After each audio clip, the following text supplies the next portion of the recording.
कुठे आहे तुझे? काय दारू पिऊन सकाळी म्हणलं मम्मीला, गेली मम्मी घर सोडून.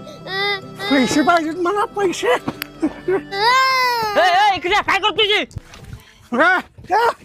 सोडा मला, मला प्यायची आहे. अरे तुला काय कळतंय का? ही दारू परपंचाची वाट लावते आणि तुम्हाला दारू द्यायची वाटतंय अमृत आहे. विश्ल्या धर याला, मला माहित आहे हिची दारू कुठं सुटेल, तिथं घेऊन जावे याला. चल विश्ल्या, हे बघा आठवड्यातलं श्री स्वामी समर्थ व्यसनमुक्ती केंद्र. आठवड्यात आलं की कृषी उत्पन्न बाजार समितीच्या समोरच हे व्यसनमुक्ती केंद्र आहे. साहेब काळजी करू नका, तुमच्या माणसाची दारू आपण 20 मिनिटात सोडू.